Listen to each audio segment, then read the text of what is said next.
You're hearing exactly what's going into both microphones. Okay. Yeah, exactly. All right, you ready? Is this? I'm gonna move this to the side. Okay. You ready? I'm Gonna ready. count us in. All right. 3, 2, 1. Isaac Bernsten. Daniel Strohman. How does it feel to be the first person on Not the Daniel Strohman podcast? It's incredible. The setup here, awesome. Dude. Much better than my quality. just a little. But the cool thing about podcasts nowadays is that you can just do it off of your phone if you want to. Mm-hmm. Of course, I have all this equipment, but if you really want to just start on your phone, you can do that, and that's exactly what you did. Yes. I'm sure you can probably tell from. But it's super cool, and like I'm ecstatic because this has literally been like almost a year's in the work. I remember telling you on your podcast, like, oh yeah, I'm thinking about starting my own, and here we are. What, 8 months later? Yeah, at least. At least. Yeah, that's so cool. What were you waiting for again? I was waiting mostly to school. I wanted to be done with that so that I could focus on this and like every other project that I'm working on. And also with COVID, like we were a few months into it, and I just wanted to wait to a time when it was a bit safer and like the nerves would be down, and also just with school, I didn't want to have that in the way. Yeah. So here we are now. Yeah. 8 months later. Are you nervous at all? Nervous. I am. Nope. Just No? Really? Yeah, I'm Dude, good. I'm good. gonna pee my pants. Like I'm dying here. I'm only nervous that you're nervous, but no, I'm ready. Well, that's good. I'm wondering like what I'm gonna be asked. Like I'm like almost apprehensive. Dude, I But don't wouldn't even say know what I'm gonna nervous. ask you. I thought about having talking points before. I'm like, you know what? Maybe I should write some things down just in case. But I'm saying the other day, I was just like, screw it. We're going in. We'll see what happens. We're literally just gonna go wherever this conversation takes us. Spontaneous. Uh-huh. I like it. Exactly. So what have you been up to? What have Just you been up like to? just like school? School. We got a week left of Auburn Oh, High really? School. Yes, I saw the signs in your yard. So you're Yeah, both, dude. Do you know who delivered your sign? I just picked mine up from school. Oh, really? Yeah, but they're supposed to deliver it. It would have been my human geography teacher. Oh, gotcha, dude. Because our sign just showed up one day. I'm like, I literally said to my mom, I see the sign you got. And she was like, what sign? And we both look out like, oh. My mom was so surprised. There's a sign out there? What? And she likes to stalk a little bit, so we have like cameras out front and everything. So we checked it, and it was literally just this random truck pulls up in front of our house. Someone hops out all sneakily, sticks the sign in our yard, and drives off.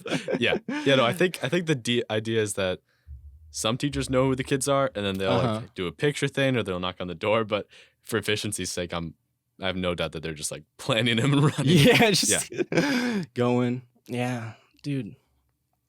Oh, geez. Yeah. So I mean, I'm in terms of 1 week left of high school. It's like I wish I could appreciate it more, but that's like anything else in life. What do you like, mean? Is it just because of COVID? Like everything's so restricted, it's just like not enjoyable. More like with anything in life, when something ends or something begins, like you want to spend those last couple moments like fully immersed Oh, gotcha. in the present. You know, like you want to, the expression is like suck the marrow out of it. And I feel like I just want to suck the marrow out of high school. I want to leave like no regrets. I don't want to, but I know, it's not going to hit me in that for like a month, you know, but it's just, for me, it's weird that I won't be a kid anymore. Yeah. And I'm not sure I feel about that. But. Yeah, dude. It's so weird to think that you're 18 already, right? Yeah. But I mean, yeah, but we're not out of school. Yeah. Well, I am. But it's just so weird to think that we're adults now. I don't like thinking that. That's the problem. That's the problem. I Dude. think college kind of delays that transition. Oh, could I ask you, when you tap the table, it makes a crazy echo. I did notice that, yeah. Yeah, I'm going to get new mounts that'll help with that, but for right now, it's just I will not touch the table. Yeah, I mean, it happens. Don't worry about it. Yeah. But what were you talking about before? I was just saying that I want to suck the marrow of my high school. What was I saying? Yeah. I mean, that's pretty much it. I don't want to leave with any regrets. Do you have any specific regrets? Not really. Senior year stuff was taken away that it's out of my control. So I don't I don't really dwell on that. I don't think about like, you know, homecoming or football games or any of that stuff. Because I mean, it really wasn't that I missed. It was more just the feeling of being a senior. Yeah. Being kind of in command and being in control, I think. Yeah. And I think that I don't even feel like a senior really, unless like I'm playing sports or something. It's just, I'm just like another kid in the hallway. Because like there's like stuff like wearing togas to school. But like traditions and stuff never were a big part. I think it's just the overall experience. Yeah, it just doesn't seem like a real senior year. Yeah, and like the 4 years could have gone by so fast. Like I remember being a freshman. I remember going to like dance-a-thon. I remember hanging out in your basement, you know. Yeah. Just like stuff that you think would be like a couple months ago, a year ago, that's like 2 or 3 years ago. And yeah, dude, the way time has passed is so crazy. The way some crazy mental juggling that I do is like I think back to 6th grade, like that. How long ago does 6th grade feel to you? Does it feel like it's been forever, or does it feel like not that long ago? 6th grade does feel like forever. Oh, really? Yeah. Because for me, it feels like almost yesterday. Really? It was kind of a flash, though. 6th and 7th were a blur. Then 8th. I did just see my brother Gus play volleyball the other day. He's in 6th grade. Oh, and yeah. It took me back. I Marshall. It did take me back. But that's the weird thing about time. Like, it feels forever ago in my own life, because relatively, like, that's like a third of my life. But it doesn't feel, it just feels wrong that I've already gone through 6 years of my life, like, or 7 or 8 or whatever. Okay, like that just doesn't feel right. That like if you keep going on this rate, like I'm gonna be dead soon, and that's just so I don't like that. But yeah. Well, speaking of death, okay. Yeah. Well, a few weeks ago, I remember we got into not really a debate. We just had a little conversation about what we wanted to do with our bodies after we die. I remember that. Like well, first of all, you do these polls on Instagram like all the time. What inspired you to start that? So I did initially do it like freshman or sophomore year. And it was when the function of the poll came out on Instagram. And I loved answering them, just like seeing on different people's pages. And I was just like, and that's, I feel like that's just my personality. One. And then when I started posting polls, I learned that I could like see what people vote. And I just thought like, I don't remember that stuff. A lot of my friends actually make fun of me. They think I have like a spreadsheet of everybody's votes or something. I'm like, I can imagine. I'm not insane. But I do give off that vibe maybe. But no, it's just like a short-term curiosity thing, seeing what people vote. But I guess it's just I'm curious, you know. And, and that's cool. I can see that in you. I saw those polls, and I don't really like social media that much, but I love seeing what people have to say. I love seeing people's opinions. And sometimes, you know, every so often people will be like, I love that you post these, and that just makes my day. So no, that's super cool. That is super cool. Anyway, I was talking about before a couple weeks ago, or I don't remember how long ago it was, but you posted a poll asking people whether they wanted to get buried with a casket when they die or whether they wanted to be cremated. And I slid up and said, screw both, get buried, no casket. Yes. Caskets are just such a waste. I mean, like the idea of getting buried with a casket, like no one's gonna, like you're spending all this money on this thing and then you're gonna get buried and then no one's gonna be able to see it again. It's a flex that is gonna last a day and then no one's gonna remember it. And then, but if you get buried with no casket, then like your whole body like disintegrates and the ground can absorb the nutrients and then give off life to new things. And, you know, I remember being so dead set on that when when I slid up, but I have to admit, like a couple weeks later, I feel like such a hypocrite for this, but I've kind of changed my mind on wanting to get buried with no casket. And is that changed to cremated or getting buried with a casket? Well, sort of cremated. I was listening to this guy, his name's Reggie Watts, and he's sort of a comedian. Well, yeah, he's a comedian, but he also does like music, and like he incorporates a lot of different things into his bits. Mm-hmm. But he was talking about how after he died, he wanted his dead body, to be dropped into an active volcano and just burst into flames. So and he went from being buried without a casket to that. That's the hypocrisy there. Well, the idea was for me was I wanted my body to just get absorbed into the earth so that I can give back to it in sort of a way. Mm-hmm. But now I'm I feel like both of them are giving back. You're just really. I'm giving. Well, the thing is with lava, you just kind of burn up. Maybe the atmosphere gets a little bit of water vapor. I mean, the nutrients, the atoms. I mean, everything is recycled. You know, like whether you like it or not. But I do see what you mean. So is that the new plan? I think that's the new plan. Get like once I'm dead, I'm gonna get helicopter lifted, probably over Hawaii. They have a lot of volcanoes there, and just get dropped in. Okay. So how do you think everyone? So since that's kind of a niche thing, like how should everybody be buried? Like most people do casket or cremation because that's, probably the cheaper way. Which way do you think is best? I think people can do whatever they want. Whatever they want. I know I was super set in getting buried without a casket when I was like talking to you a little bit, but after a couple of weeks, I was like, maybe people can just do what they want. I mean, how much nutrients does the ground get from a dead body? Yeah. I mean, so this is more of a personal choice instead of like a suggestion to society. Exactly. Okay.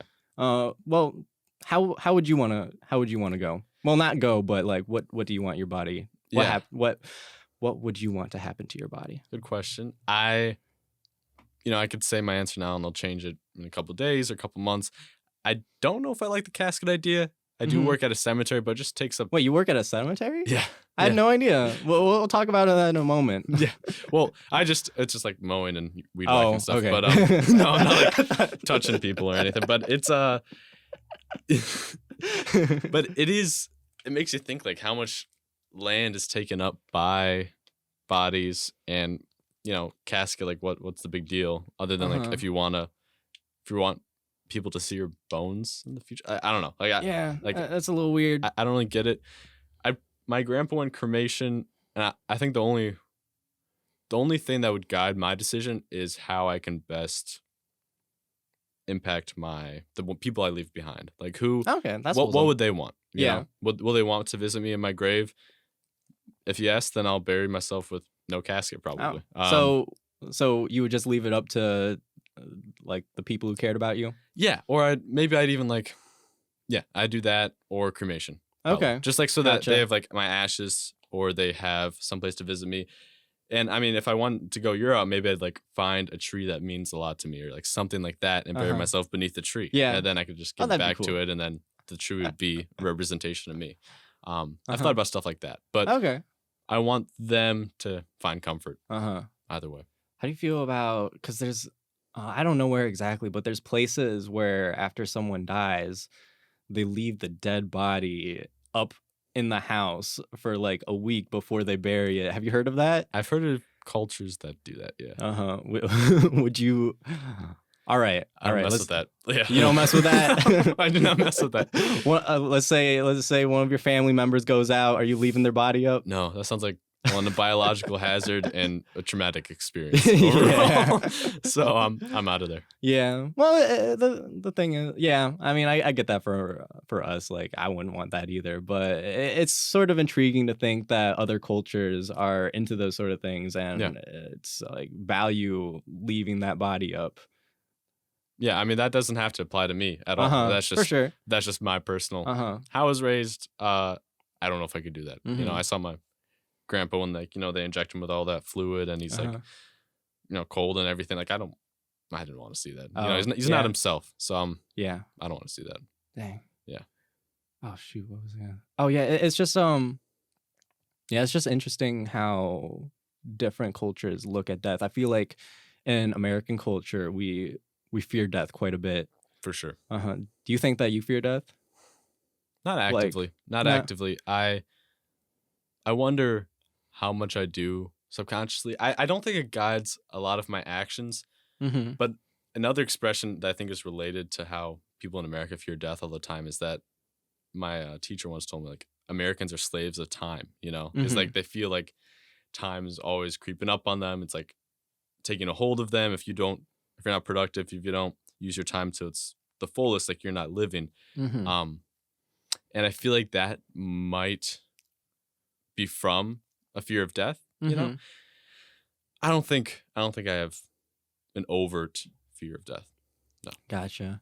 Yeah. I mean, that whole thing about like, if you're not being productive all the time, then you're not living. I feel like that's something that I struggle with a little bit because, I'm doing this whole thing where I'm trying to make videos every single day.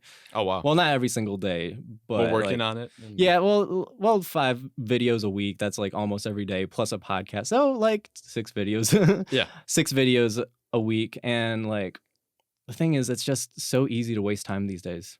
It's incredible. I deleted TikTok because I thought that would be too addictive, and now I'm going on Instagram Reels, and it's Oh no! it's like a bad version of TikTok, because like, they just re-upload TikToks, right? yeah, they re-upload TikToks, but I'm still checking it out because I got to do my polls, you know. So I'm on Instagram, so it's honestly the worst. Like I don't know. People say money is the root of all evil. It kind of is, but like TikTok is the root of all evil. Like social media is low key the root of all evil for teenagers because that's just so addicting. Yeah, I get that. But I think in a lot of ways, social media can be used as a tool rather than like this addictive, like malevolent thing. I used to listen to podcasts in quarantine because of how bored I was and everything, but it was saying, yeah, like social media should be a tool. It can be a tool. It is a tool sometimes. But like there just aren't enough restrictions in certain things. Yeah. I think for like the well-being, and like of course you can have that routine, that discipline with yourself, and that can make up for the lack of restrictions, you know, from government or the organizations themselves. But I do think in its present form, people can use it as a tool if they're smart. But it can easily become a beast of its own. Yeah, most people just don't think about that every time they're going on. They're not thinking, every time they open Instagram, how long they're going to be scrolling for. They're just opening it up just out of habit, for something to do. I mean, that's me. But yeah. I still like sometimes reflect. I'm like, this is not good. Yeah. I was going to say I used to be on social media all the time, but I think what I was trying to get at earlier was now that I'm trying to do all these different things, I still find it so easy to, instead of sitting down and editing a video, it's so easy to sit on my phone and go on Snapchat and check out all the stories. Yeah. And, I like to think that I have that discipline, and I think I have like a little more discipline than the average person, but if we're looking at it realistically, it's just such an addictive thing. Yeah, and I think, you have a purpose, at the moment. Like you have something you're striving for and a passion that you're embracing. And I think that keeps you disciplined more than even like your own internal discipline will. But I do admire that, and I think that's what does it for people. But what do you think about social? Well, there's this popular idea. Well, maybe not popular, but there's this idea going around that social media should be more of a utility, like how water and electricity, they're controlled by independent companies, but it's a utility. So there's certain regulations that these companies have to follow to make it available to everyone, and not such a such a predatory corporative thing. It's like they still control it, they still make profits off of it, but it's regulated in a way so that it's available to everyone. So what are your thoughts on that in like this modern age where we see more and more social media is cracking down on, certain political views, like Twitter especially has been known for just straight up banning certain people. certain presidents. Yeah. Yes. Or just blocking certain tweets. Do you think that they should have that power to restrict what people are saying? Since they are that private corporation, and they, as that private corporation, they have the right to do that? Or do you think that they should be moved to sort of like a utility mindset where anyone can basically say what they want? I've never heard of how social media could be used as utility. Are you saying like it would be more government intervention or like government guaranteed freedoms? Like, well, yeah, just like a guaranteed right to be able to say whatever you want, no matter how lucrative, how stupid it is. I think that people's voices do have power, and I think that power uncontrolled, and I think that is a problem. I think, at least when you're in a position of power and your voice has a power on these social media sites, I think you do have a responsibility. For sure. And so I do lean towards the side of regulation in speech that misinforms large amounts of people. Yeah. Or like just like if it's coming from authority, but if it's fake news, like if we're talking about Trump, like it's just I just that's just so irresponsible. Maybe that's not Twitter's. I don't know. It's a complicated subject. I don't know if that's Twitter's authority, but that has to be stopped. Yeah. Well, I think my mindset has been, I think people should be able to say whatever they want, but I think like what Instagram's been doing, like for the most part, you can post whatever you want as long as it's not like nudity or, people getting their heads chopped off or anything like that. But if something seems kind of suspicious, they'll have a little watermark below that says oh, this has been confirmed as false, or they give you a link to find more information. And I think that that's pretty good. But the thing is that they do regulate the things that are actually fake news, but then they also put those on meme accounts where it's like it's fake. Yeah. It's supposed to be fake. Yeah, that is a problem. I don't know how you make that rule because so many different parties are affected. I almost think like if we're talking in Trump's case, but like if a person of authority, like that should be, people should hold them accountable that work with him. I don't know. For sure. I don't know how you spread fake news as a president, but I don't want to get political. Yeah. We don't have to talk politics. No. Yeah, I think overall, like with that little watermark that Instagram has, but I think ultimately too, I think that like false news just needs to be fought with correct news. Like, as much as I hate the idea of cancel culture and like how just predatory it is towards people doing the slightest thing wrong, I think it would help. And it does help in the sense that when someone does actually do something wrong, they are held accountable. Yeah. The thing is, like, where do you draw the line? Like, someone says something legitimately racist, and they should be held accountable for that, so that like they can change their mindset, and like the influence that they have when they say that thing is sort of mitigated. But if someone's making a racist joke, like, should that also be cancelable too? A racist joke? Are you saying like from a person of like authority or whatever? Well, maybe not from a person of authority, but the idea is like it's hard to draw that line, that distinction of who needs to be canceled and who shouldn't be, because like everyone has a different idea of like what that line should be.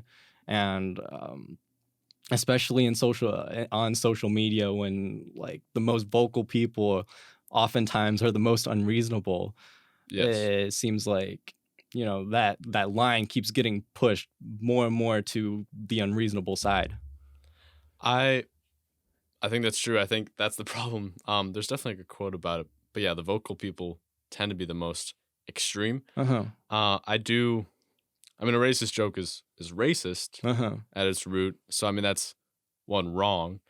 The degree to which somebody should be held accountable for that, I couldn't speak to that. Because I feel like that's a very gray area. You know, that like it's going to benefit some people and negatively impact others. You know, the the punishments like might outweigh that racist joke, like to the person's career or the people around him. But I couldn't say what that line should be. Yeah, I get that. Well, my thing is I'm half Asian, so like, and it's kind of awesome because I get all the white privilege. Yes. Since I definitely appear more white than I am Asian, but I also get to make fun of my culture, like, oh, we only eat fish and rice. Oh, we have tiny penises, all that shit. Yeah, I mean, and it's just like things like that. Like, would those be cancelable? That's a good question. That's a good question. Like, I'd be surprised. Like, maybe like, that joke to your friends. Yeah, I don't. I would not call you out for that because I wouldn't call you out for that. I mean, well, let's even remove like the Asian, like my Asianness from it. Let's say you make a joke about white people. Is that cancelable? Yeah, I guess in a lot of ways it's the same thing, and I hope it's not cancelable because I like making jokes about white people. I mean, but I don't think it should be. I don't think it should be. I think that everyone should be able to make fun of each other. Obviously, not like malevolently. Like, you shouldn't be attacking each other legitimately. But a joke's a joke, and I think, you know, if that's not something you like, if that's not something you appreciate, like, that's not something that you want to hear. Like, obviously, like with social media, it's sort of hard to avoid all of that because, you know, it's like social media is constantly trying to suggest you things and grab your attention. And oftentimes that means putting things in your face that infuriates you purposefully. And but I think going back to this idea of discipline with social media, I feel like that as much as I feel like corporations should be held responsible, I feel like individual people have that have like a similar responsibility in that they need to understand like what to avoid and what to just block out of their life on social media. I think so too. I think, you know, companies should have a relatively limited role. Like, they should only be interfering, and this is like a broad term that could probably be used for the worse, of course, but like for the true, you know, common consensus goal of society, like to advance society, that's where they can come in. Like, if the president's spreading fake news, that's wrong. But I think otherwise, yeah, individuals do have to take responsibility for what they're seeing and what they're putting out there. I don't know. And in terms of like jokes and stuff, I think the two things you have to consider are your responsibilities and your entitlement to what you're saying. And I think if you use those two, like I wouldn't publicly or even, you know, but like as an example, I wouldn't publicly make fun of Asian people. Yeah. But like, if we do that, are you saying like if we do that in our own time and it gets like exposed, like how? Well, yeah, that too. Like, if you're saying something privately to your friends and that gets out, like, that's something that I don't think should be cancelable at all. Unless it's, see, the thing is, like, these lines are so hard to draw, but as soon as you start, I think as soon as you start regulating one thing, that boundary just keeps getting pushed and pushed. Like, as soon, as soon as you say, oh, like the absolute worst thing, like if someone is being like genuinely evil, we need to keep that from the public. But like as new people come into control and are able to start regulating like determining what that evil thing is said, like what like the definition of evil and what needs to be regulated is changes. Yeah.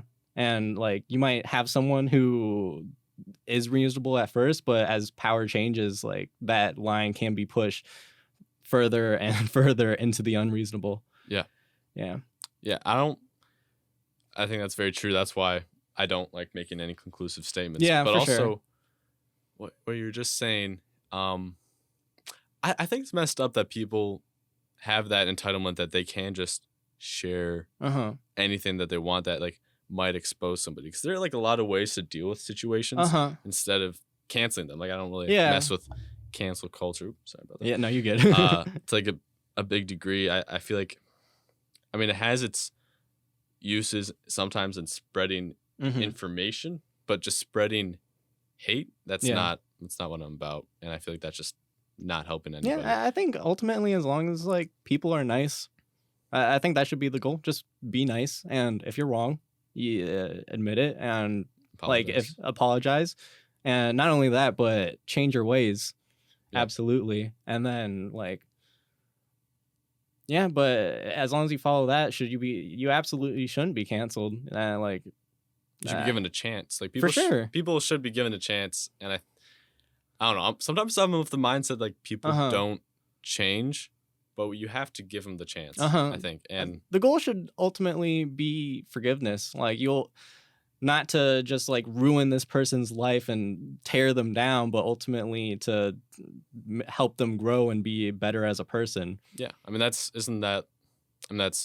everything these days. Like prison reform, it's like instead of punitive punishments, or is punitive and punishment probably like the same thing, but like restorative justice. You know, like allow somebody to change. I was listening to this great podcast today. I forget what his name was. It was like Johannes something. But anyway, he was a journalist, and he was talking about how like the war on drugs and how America has been fighting this war on drugs for over a century.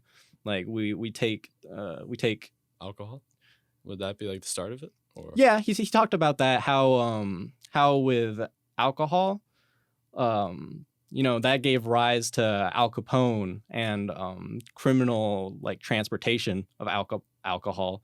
I've read before that ultimately prohibition did help limit alcohol consumption, but what it didn't do and what it like the consequence it brought out was it brought out like criminal activity involving alcohol. Like Al Capone would kill people just so that they could transport their alcohol to people, like illegally sell it.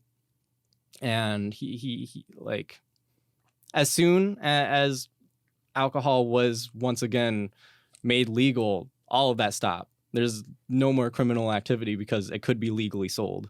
And he drew that similarity to what we should do with all drugs, since just like drugs in America is such a huge problem, and we've been trying so hard to fight it for all this time. And like other countries, I think New Zealand and Canada and Switzerland were specific examples he brought out, where they at least decriminalized all drugs, and Switzerland made all drugs legal, rather, including heroin. And they made it so that you could go to a clinic, do it there with all the help that you can get, and then like they just create a safe environment where you can do it, rather than just letting people run the streets, getting it illegally, where who knows what they put in there. And that has ultimately been the most effective method, rather than taking people for the minus drug infractions and fining them heavily or throwing them in prison for as many years as you can. Yeah, I Everything I wish I knew more about, because it's like you're asked these questions and I don't know, every answer you have seems insufficient or unbacked by data. I do think drugs should be decriminalized as a whole. I'm not sure how I feel about hard drugs and legalization. Like, I feel like, yes, you're not putting, tainted heroin in yourself if you're doing it legally, but I mean, heroin's gonna kill you and it's gonna ruin your life. Well, the thing that he was talking about, and like I don't expect you to know a bunch about it. Like, I used to have that same mindset too. Like, I was like, I think drugs should be made legal because there is evidence that legalizing drugs is more efficient than trying to lock up everyone who is doing drugs. Yeah, that's not good. But I was like, my line was drawn at heroin because like my brother had a big heroin problem years ago. And so like it was kind of personal to me. I was like, okay, you know what? I've seen the effects of heroin and what it can do to people. Like that's my line. Like heroin and probably crack too. Crystal like meth, that's like I'm not as familiar with those. Like obviously I haven't done those drugs, but like I've been closer to like heroin problems, and like my line was drawn at like those hard drugs should be made illegal, but what this guy was talking about was that when you do get it at a responsible clinic that is giving you, first of all, they're giving you like the purest, cleanest form of it that they can, and when they do that, it's actually like they found that while people can't like do still depend on it, it's actually not as addictive, and it doesn't necessarily ruin your life because you're not just doing it out on the street. Right, like you're doing it in a safe spot, and then you go to work after, and that's the end of it. You can get it anytime for free. It's not costing you any money, at least with their healthcare system. Like they get free healthcare, so they get these pure drugs for free.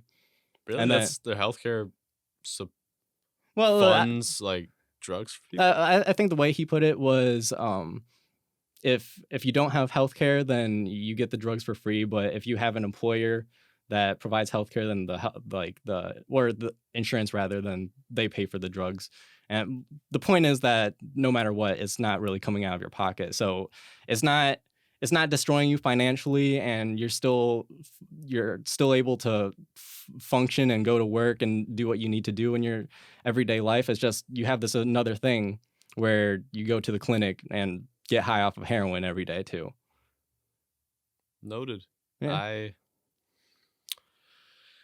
I guess I'd have to know more about like how good it really is. I don't know. Like I don't know what that looks like, a safe and pure version of it. I get that. Well, speaking of hard drugs, what kind of car are you driving now? Honda CR-V.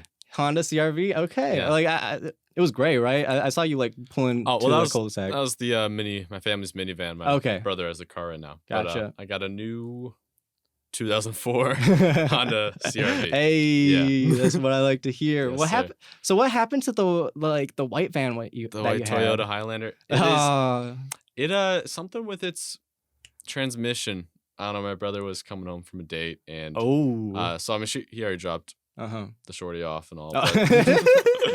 But no, he got to the gas station and he tried to pull out and just started stuttering and it just went kaput. Yeah, we've had it for so long. It was just like any car that you have for a while. It's well, yeah, it's gonna go eventually. Yeah, dude, I felt so bad anytime you had to play music because I remember you had to like the like you couldn't connect your phone, so you just had to play it straight out of your phone. Yep. It was unfortunate, but I thought it was so funny too. Well, I did that for like a couple months, but then my buddy Nathaniel gave me this this Bluetooth. This Bluetooth thing that you plug in like a cigarette lighter or whatever, so it just automatically connected to my phone. Oh, that's so cool! Yeah, it was cool. That's so dope. I mean, it would like do this like paired noise, but it was perfect. Yeah, that's dope. What car would you want in the future? Like, what is the goal? The goal, I'm not a big car person. I just like, comfortable interior. Hopefully they're making all these electric cars now, so I like a sustainable, renewable car. But if it's not electric, then just good gas mileage. Yeah, at least. If it's comfortable and it's good gas mileage. Has a good economy mode. Good, yeah. and it doesn't break down. That's why I like Hondas, because they're just the best, I think. But dude, I used to think that, I wanted just, a nice Audi, because, I just like especially, the Audi logo. It's just such a simple thing. It's not too brandy. It's just, what is it, 4 rings? Yeah. Just, plaster on the front. It's not... It just looks so classy to me, and their cars look really sleek. But then, dude, Teslas nowadays are getting wild. Yeah. I mean, if you pay that much, they better be wild. But, of course, I'd mess with a Tesla. I think nowadays that's probably my goal. Yeah, get a Tesla. Yeah. How can you not mess with a Tesla? Either that or, of course, a car that, maybe a... what do you call them? A convertible or a Jeep or something you can just roll the windows down and just go crazy with, a summer car. But I really don't mind. A car isn't a big part of my living experience or what I want, goals and anything. So. Yeah, I get that. I say all this, but I mean, I have what is it again? 2006 Mazda 3. The Mazda. Yeah, the Mazda. And I bought it for literally $2,000, and I'm fine driving that around. I don't need anything fancy. Of course, if in the future, if I had money to splurge a little bit, I would upgrade, of course. But I think having a nice car is cool and all, but ultimately I just need to get to where I'm going. Yeah, I'm sure as you grow older, also there's maybe a little bit more pressure, a little bit more preference, and you're spending more time in a car. So that is something you care about a little bit more. But honestly, I love to live in a world where it's just public transportation and bikes. Dude, that'd be so badass. Just taking these what do they call them? Bullet trains, stuff like that. Oh, yeah. Or living in a city that's you can only transport through public transportation. I think that'd be so cool. Because I like doing that stuff when I do it. I'm not a big city guy, but I love biking and stuff. Yeah. That's my ideal way to get around. That's so cool. Dude, I went on a bike ride with my girlfriend a few weeks ago, and it kicked my ass so hard. Dude, really? I work out, but damn, getting on that bike, it was terrible. How many miles? It wasn't too far. We just biked around the Cherry Valley area, not just a little path. The thing is that my girlfriend, she had this decent, really good bike, and I thought that my bike was really good. I thought, oh yeah, I'm gonna pull up and she's gonna be so impressed. But when I saw hers, mine was visibly smaller. I didn't remember it being that small, but it's literally I got it when I probably got it in middle school, so it's made for someone that size. Yikes. The wheels are smaller, so here I am trying to pedal I just shook the whole table, but I'm trying to pedal these tiny little wheels, and she's just zooming off. Eventually I was like, all right, hand me that bike. We're trading real quick. And then I'm the one zooming off, leaving her. Bogus. She didn't have an extra? We eventually went back to her house and switched out my bike to her dad's or something. So we were able to stay at the same pace. Yeah, no, riding on a bike that doesn't fit you well is terrible. Yeah, but it get by. Regardless, it is still really good exercise. Oh yeah. Yeah, I love biking. So I imagine that this is going to be a question that I'm going to be asking just about everyone in the following podcast. But what's your plan after this? When you're done with high school, where do you go after that? Where do I go? Go to college. What college did you decide on? Because I remember that you were stressing about it for so long. I was stressing about it. It was a tough decision. On the surface. And everybody keeps telling me oh, you can't go wrong. I'm just that almost makes it worse. But I'm going to Notre Dame. Okay. Yeah. So what were you looking for in a college? I was looking for something that would challenge me for sure. Something that was kind of the same level or more of what I've been experiencing in high school. I like being surrounded by people that are curious and passionate and intelligent. I think that's being surrounded by, it's the people that really do it for me. So yeah. They motivate me. So I want to go to a pretty good school, and everything I heard about Notre Dame, like almost to an obnoxious point, is that people love it. Yeah. And, like they have their own airport for alumni. Really? Yeah, they have their own airport for What? alumni to fly to football games because, like, it's that important. I'm not going to do that. That's not me. But, like, never flying back once you're done? no. I mean, and for a football game, no. No. But, like, it's just the stuff I hear about dorm life and residential life and sports and games. Like, it sounds like a community where I was versus the other school I was between, which it was in DC, Georgetown. So that sounded awesome, but it just didn't sound like I had any of that. Gotcha. And college was a transformative experience for my parents. That's how they met each other, and a study abroad and so many of their best friends. Like that's what I want, because I think it was like the same cost anyway. So gotcha. I do want a college experience, but also being surrounded by people I want to be surrounded by. So do you imagine yourself being like a social butterfly in the near future? You see, that's what I was saying earlier. Like, I really don't think people change that much. Like, sometimes people are unlocked, like parts of them are unlocked, but it's not like that part never existed, Oh, okay. Like, I feel like the part of me that could go crazy in college, it's not going to be a dominant part of who I am. And it's probably a part that not a lot of people in high school have seen of me. But I think part of it could be unlocked. And I think I've always had that in me. But it's going to be, still an Isaac version of that. It's going to be more reserved. It's going to be like 2 or 3 times a week max. Like it's going to show itself in a predictable way. But I'm probably just going to be who I am. And I'm probably going to be me. Probably gonna be me. Not a big social butterfly, but a person who wants to do something all the time. Yeah. So like I'll meet people and I'll try to put myself out there a little bit more. That's always kind of a thing with me, just going outside of my comfort zone socially. So okay, who knows what will happen? That. Yeah, I respect that. So what field do you imagine yourself going into? Do you have something picked out?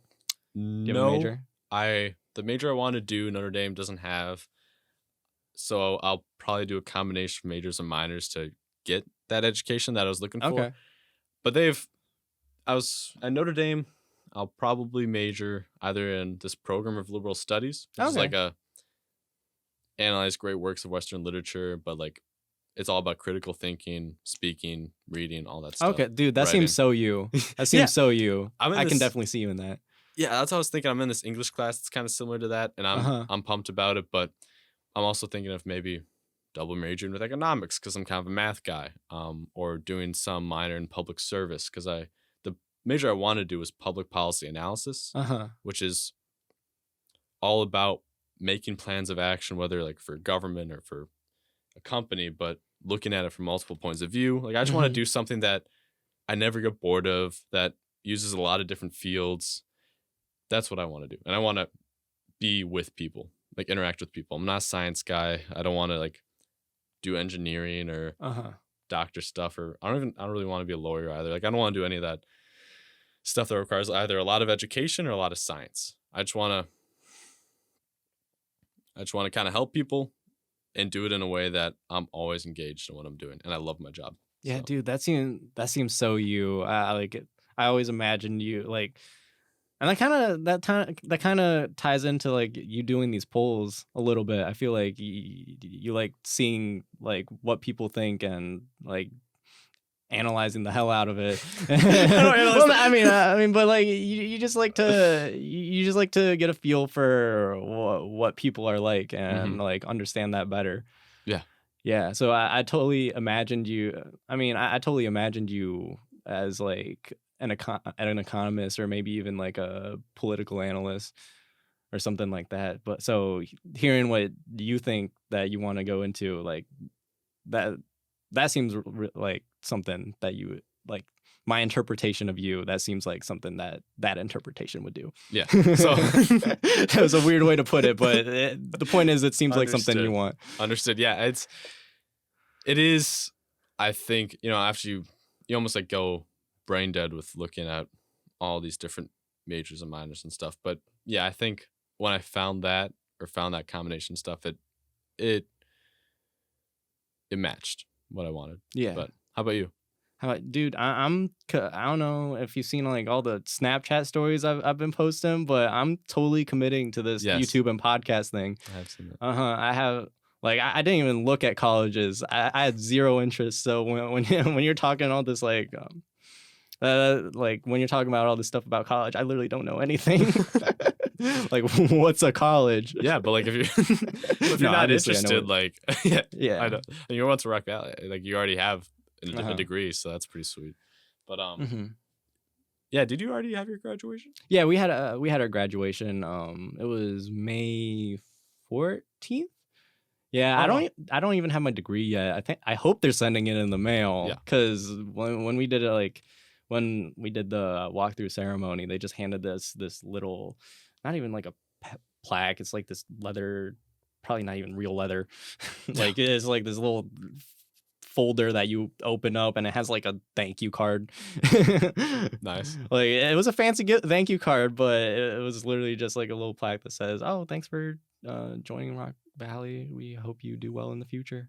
That's awesome, but it's not my degree. Yes. I kind of need that. Yeah, that is actually the important part of this whole operation. Yeah, but yeah, even though I did get a transfer degree that would be very helpful in transferring to another college, I just have zero interest in school. I don't know what it is about it, but there's just something so draining about going to classes every day and learning, maybe learning about something that I am interested in, but also having to learn a bunch of stuff that I'm not interested in, which you really have to do anyway. But I think my mindset has always been, I'm a very independent person. I like being in control of things, and I kind of like doing things on my own. And I don't like having other people over me.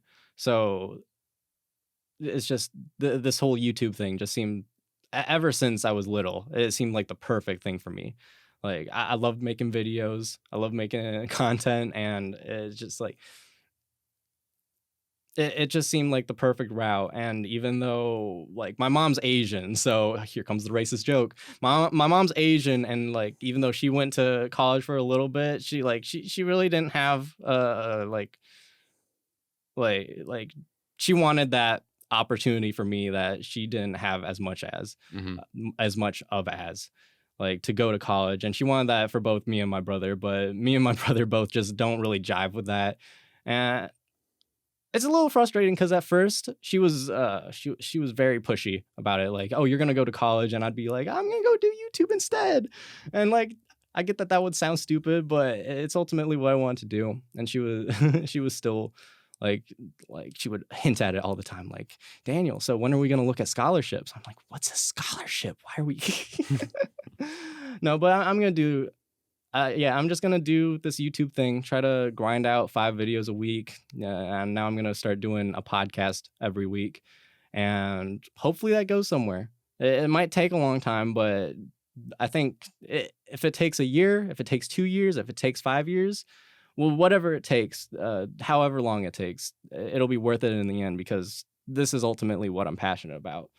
I have to admit, it's a very risky move. It doesn't seem like as like stable, stable, concrete as like, going to college and then getting a degree and then finding a job after.